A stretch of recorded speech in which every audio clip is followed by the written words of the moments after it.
Hello મિત્રો, સ્વાગત છે તમારું મારી ચેનલમાં। સર, આજે પ્લીઝ અમને એવી કોઈ વાર્તા કહો જે ખરેખર વાસ્તવિકતામાં અસ્તિત્વ ધરાવતી હોય, તેને કાલ્પનિક પાત્રો સાથે નહીં પણ વાસ્તવિક પાત્રો સાથે સંબંધ હોય।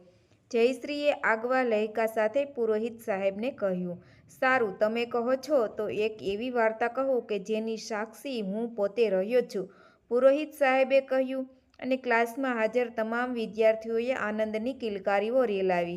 દિવ્યાંગ અને દીપ્તિનું દાંપત્ય ખૂબ જ સામાન્ય ચાલતું હતું। દિવ્યાંગ નોકરિયાત માણસ હતો, તેની આવકની મર્યાદા હતી અને તેની સપનાઓની અને જરૂરિયાતોની પણ મર્યાદા હતી।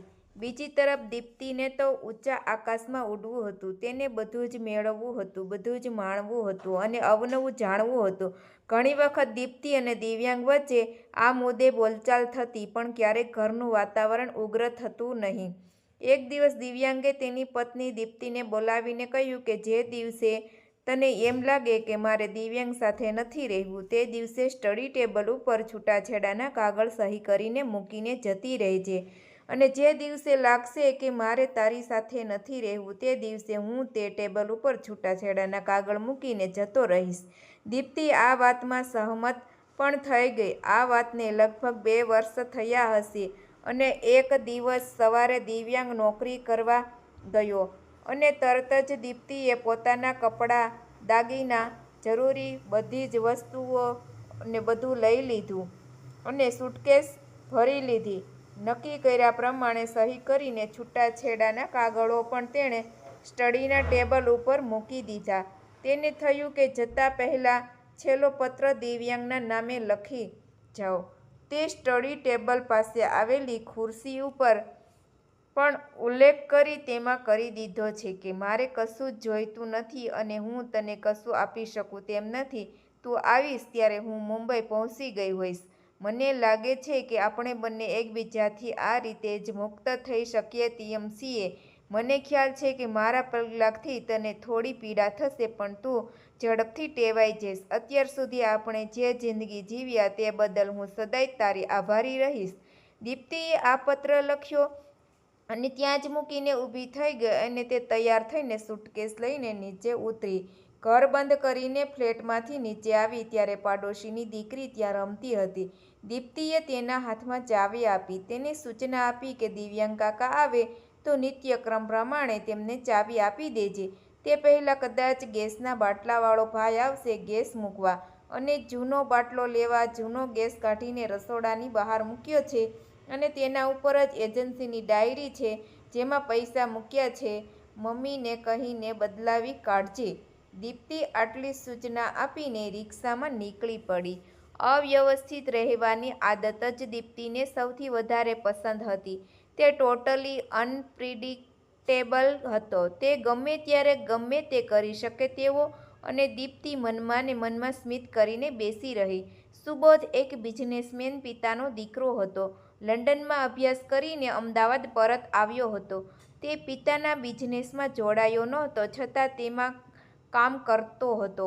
તેના સપના, તેના વિચારો કંઈક અલગ જ હતા। સાવ દિલફેક યુવાન હતો અને છતાં રોમેન્ટિક હીરો જેવો હતો।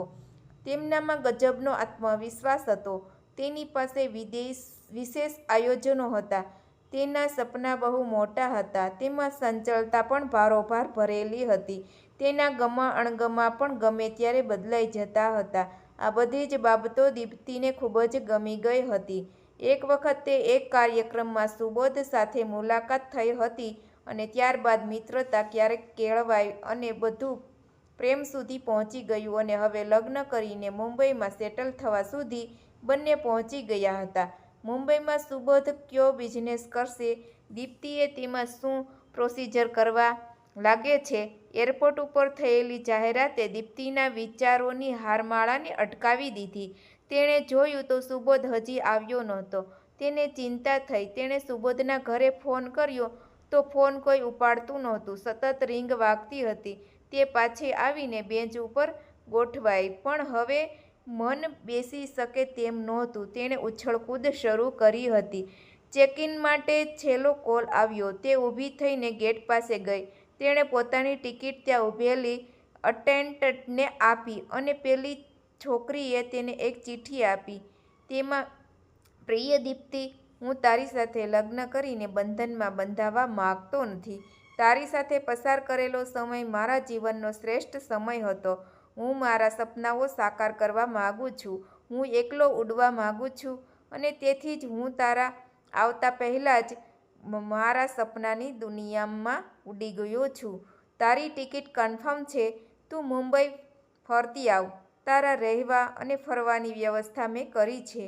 તું બોર્ડિંગ માટે પહોંચીશ ત્યારે હું અમદાવાદથી દૂર જતો રહ્યો હોઈશ. શક્ય હોય તો મને માફ કરજે. આઈ લવ યુ, તારો સુબોધ. દીપ્તિના લાગણીઓનું પ્લેન ક્રેશ થઈ ગયું. તે પોતાની લાગણીઓનો કાટમાળ ભરીને એરપોર્ટની બહાર નીકળી. રિક્ષામાં ગોઠવાઈ અને ઘર તરફ રિક્ષા જવા દીધી. તે ઘરે પહોંચી ત્યારે તેણે ઉપર જોયું તો ઘરના ડ્રોઈંગ રૂમની લાઇટ ચાલુ હતી. તેને સમજાઈ ગયું કે દિવ્યાંગે ચિઠ્ઠી વાંચી લીધી હશે. હવે ત્યાં પણ જવાય તેમ નથી. તેણે રિક્ષા આગળ જઈ જવા કહ્યું. ત્યાંથી નીકળી ગઈ. દીપ્તિને દિવ્યાંગ મળ્યો નહીં અને સુબોધને તે મેળવી ન શકી. પુરોહિત સાહેબે વાત પૂરી કરી. ક્લાસમાં સાવ નિરાંત પોતાની ધારણાઓ કરીને ક્યારેય દીપ્તિને શોધવાનો પ્રયાસ નહોતો કર્યો. બંને આજીવન એકલા જ રહ્યા. એક છોકરીએ ઊભા થઈને કહ્યું કે આ વાતની તને કેવી રીતે ખબર? પુરોહિત સાહેબે કહ્યું કે સર, હું પણ આ વાર્તાની સાક્ષી છું. દીપ્તિ જે છોકરીને ચાવી આપીને ગઈ હતી તે હું જ છું. કામિની દીક્ષિત, દેવૈયાની બહેનની દીકરી. તે સાંજે હું નીચે જ રમતી હતી જ્યારે દીપ્તિ રિક્ષા લઈને પાછી આવી, પણ હું કશું કહું તે પહેલાં જ ઘરની સામે જોઈને રિક્ષામાં બેસીને પાછી જતી રહી. બીજા દિવસે સવારે હું તમને મળવા આવી તો દિવ્યાંગ પણ ઘરે નહોતા. અઠવાડિયામાં તો તેઓ ઘર ખાલી કરીને જતા રહ્યા. તમે ધારી અને માની લીધું. એણે ધારી લીધું હતું. આજે તમે અહીંયા મારી સામે છો. પ્રોફેસર દિવ્યાંગ પુરોહિત, કામિની બોલી અને બધા અવાચાક ચહેરે તેની સામે જોતા રહ્યા. તો મિત્રો, તમને આ સ્ટોરી કેવી લાગી તે મને કોમેન્ટમાં જરૂર કહેજો. અને આ એક સત્ય ઘટના છે. જો તમને ગમે તો આ સ્ટોરીને લાઈક કરો, શેર કરો અને ચેનલને સબસ્ક્રાઈબ કરો આવી અવનવી સ્ટોરી સાંભળવા માટે. Thanks for watching.